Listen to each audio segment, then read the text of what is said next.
Hello everyone and welcome back to Planet Coaster. We will be working on a new creative build for you guys today. It's going to be the home from Resident Evil 7, one of the new games from Capcom here recently. And it is quite an interesting build. Now, I haven't turned it into a ride or anything yet because I wanted to get your guys' opinion and see possibly if you want to have this to be turned into a haunted house kind of ride, very similar to how Blood Moon Manor was, or if you just want to leave it as a decorative piece or have two versions that you can interchange easily. Like, for example, you can use this as just a food stall or something. You can change out some of the wall tiles and easily inset some facilities into this thing. But my main source for, I guess, the reference pictures on creating this structure was simply the Europe version of the collector's edition. They actually received a somewhat of a scale model of the main house. Now, it is missing like the garage and I think a couple other elements, so I'm not going to be able to build that here specifically, mainly also due to the game not showing a lot of the house, the exterior, or things like that, and also being nighttime, it's kind of hard to see those details, and it just would have been me making up some things to try and make it work based on maybe the maps that people find in the game. But I felt like, you know, copying and using the actual created asset from Capcom to give to the collector's edition folks was going to be the most accurate rendition, because that's something I guess they would spend time on and actually, you know, display a little bit of what the actual house looks like. I know there's multiple buildings that you go through in the game, and you know, some people might want maybe the guest house where the demo takes place, but also the beginning of the game. But I think this being the more iconic and larger structure was going to work out a little bit better in a potential haunted house like vibe. Now, I did mess up here at the beginning. You can see I'm just basically roughing in the shape of the house, getting all the walls laid out, the little juts, the roof line, and trying to mess with some of the basic proportions to make it, you know, read and work as an overall blueprint. But I didn't know, because I don't use a whole lot of different wall types in a lot of these builds, surprisingly. I didn't know one of the painted variants of the wood paneling can actually be colored. My favorite wood paneling is this one. I never really used the other like Western ranch style ones, and they can be colored white, which is actually the base color of the home. So I went ahead, you know, finish laying out the base box, and then go back in and replace all these walls with the new colored texture, and this will act as the wooden siding that is along this kind of southern home on the bayou. Now, luckily as well, because, you know, I was a little bit worried because the paneling in my mind, I was like, well, I can't color the siding. I was thinking, well, do I make my own tile set and go ahead and, you know, break the part limit count for the blueprint? So it took me a little while to think of this workaround, but definitely worth it to go back in and look for blocks that you apparently have never used before.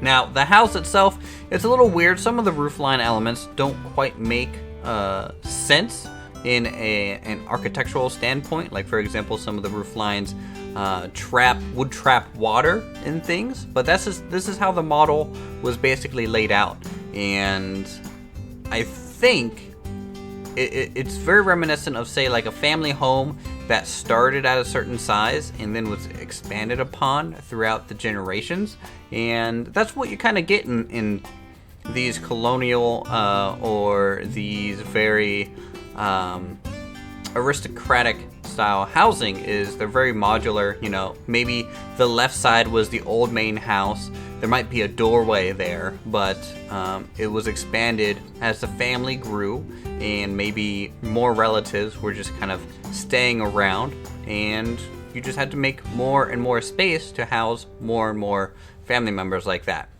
The building was also a little too shallow. I wanted to have a little bit of a taller footprint, so I raised it up by about 2 meters or something like that. And at this point, we're going to go ahead and start detailing out some of the railings along the front porch here. Now, I know there's like a back porch and a whole back deck area that's in the video game. The model doesn't really portray that, and I think that's simply because as a model, it's mainly supposed to be viewed from the front. So they definitely dumped most of the detailing on the front side to be displayed. That's going to affect how the backside looks, and I kind of, fill that in with trees over time. But the front side, laying out these large concrete pillars that are holding up the decking in spaces because there's going to be a crawl space underneath the deck, and you can use the icing as the little woven wood type material that you find in these type of homes, and that is just to make sure no critters and things get underneath the house. But of course, because this is a little bit run down, it's in the middle of nowhere, and the people that live there are a little crazy, we can have some patchwork kind of wooden elements sealing up some of it, and then also some gaps in the actual kind of weaving there, and make it look a little bit more run down. And the more run down this building looks, the better. Now, of course, initially I'm going to try and make it look a little bit more pristine, and we'll go back in kind of as a detail pass, making some boards stick out and make it look a lot more run down.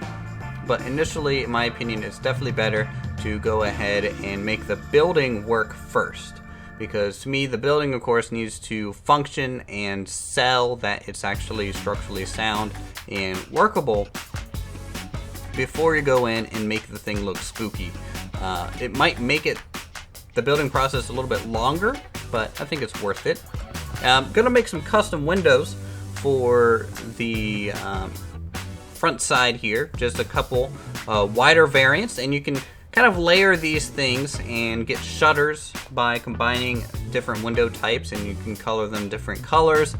For example, these shutters are going to be slightly green tinted, while the framing of the actual glass is going to be darker. And at this point, we can actually just use a half of that larger window variant and detail out some of the more basic windows, like hallway windows, room windows, and miscellaneous things.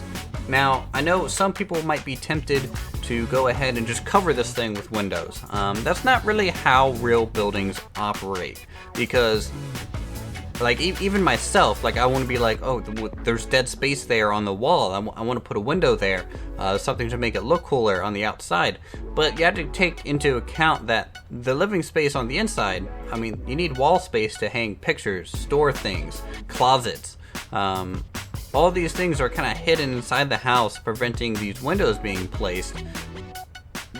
I mean, it's kind of a hard feeling and temptation to fight sometimes when you're building and working on a project like this. It can look a little weird, but sometimes weird is technically realistic. It doesn't have to look 100% perfect 100% of the time. One of my favorite things about this build itself is this upper kind of exterior balcony that has some nice mesh wooden supports and exposed to the elements. Now, I put some dark wood behind there to make it look more recessed and really dark on that upper floor, but that's actually an open air balcony with simple netting to keep like bugs out and things. You do walk around up there in the game, and it's pretty cool for me to kind of expose that and things like that. We got the front. This is almost like a balcony slash wooden terrace that would potentially hold like vines and things that would go up and make the area look nice. Now, obviously, they're not going to upkeep it, but I do like kind of the wooden trim and the exposed lattice. Just it's a very unique kind of element, very, very kind of southernly architectural wise, and it has a lot of charm to it. Kind of hard to copy and paste those pillars around, simply because their hitboxes were a little bit different to click on than I anticipated. gonna run some additional staircases, and you'll find these very large homes and their large kind of porches and things to have a lot of access points as the home expanded. And you can see, you know, we're gonna run some additional beams up the corners. That's just a little bit of extra details, not necessarily in the game. There is potentially the first door to the house, and then this main door was added later on as a more official entrance to the manor home. And you know, I wanted a double door here because that's what's in the game, and it also has a window going around all sides of it so people can kind of see who's knocking. We got the upper kind of attic window going in up there. More beams, more details, of course, as we progress through the build and just kind of flesh out the overall wall surface area using the molding to finish out the roof line, kind of give you those little overhangs and also break up the surface. I had to use a plaster kind of octagonal piece there, and that obviously is too smooth. Had to give it a little bit of a texture. Luckily there's some nice boards and things that you can simply slap over that, really kind of inset it into the wall, make it flush, and it will provide your siding for you. It will look a little different, but I'm fine with that actually, because you'll find these structures to have a lot of kind of mismatched materials. As you know, we explained, they are built over time rather than all at once. Now, of course, you'll get occasionally these newer ones that are built all at once, and they do look a lot more uniform, but more typical ones were not. The back, as I said, very simple, just a few windows along the back side. This is what's on the model itself. Now, luckily, like in real life with this model and with Planet Coaster, you can move this anywhere, so you don't have to necessarily be looking at the back side. But I do know there's like decking and more of that lattice balcony effect going along there. There should also be like a trailer of some kind that acts like a save point. Now at this point, we're gonna rough up the actual main siding, you know, with some larger boards. That looks like they did some repair work. Maybe there were some holes forming in the walls and windows, boarded up. And this also discolors some of the surface and just makes it look a little bit less plain, adds a little bit of detail quickly, and any areas that have kind of a rough transition, you can kind of smooth it out using those planks. So at this point, this is basically all I did for the rest of the time. Added some greenery and worked with some more minor details. But we're just going to go ahead and skip to real time, and you guys can check that out.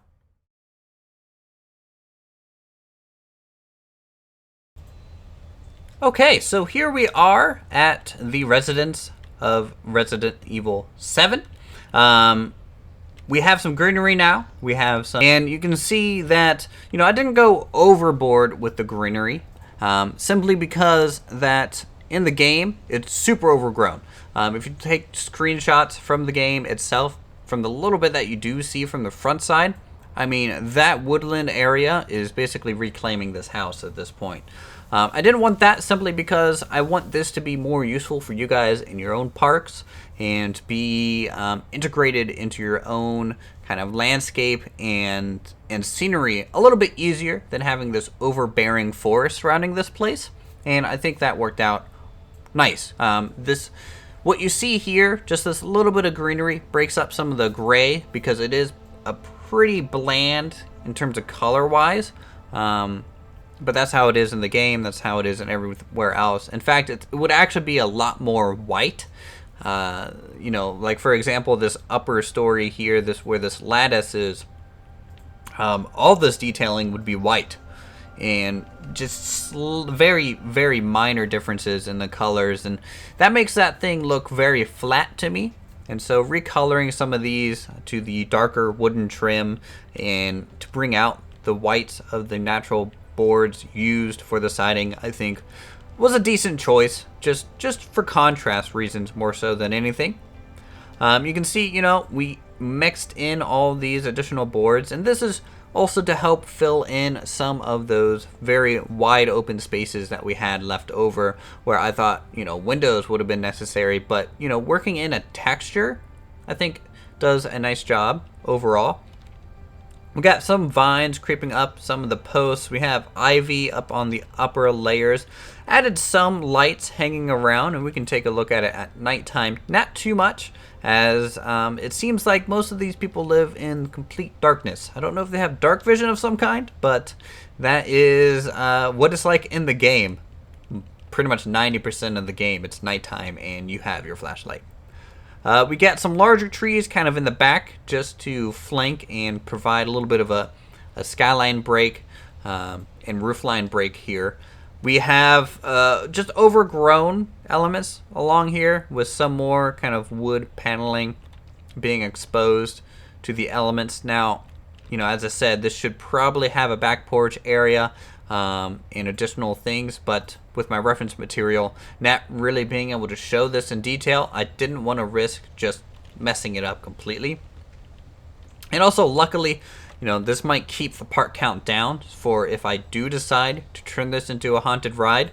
It will be a little bit easier for the interior to allow that to happen.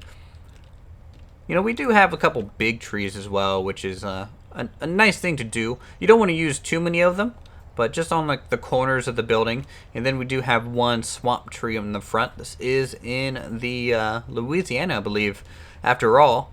And so it makes sense. It's a nice looking home. I mean, if it was cleaned up and just pristine kind of thing, I would love to live in a home like this. It's one of my more favorite architecture styles. I prefer like a colonial or a Victorian, and it's just really cool. I just love the roof line. I love all the layers, the balconies and window elements placed throughout there. So if you guys enjoyed today's build, you can find it on the Steam Workshop in the description down below. Go ahead and subscribe to my channel if you're new. You want to see more creative goodness such as this. Leave a like if you guys enjoyed Planet Coaster and want to see some more possible video game recreations. We do have the Cathedral of Light from World of Warcraft over there. And go ahead, leave a comment down below. So until then, thank you guys so much for watching, and I'll see you all next time.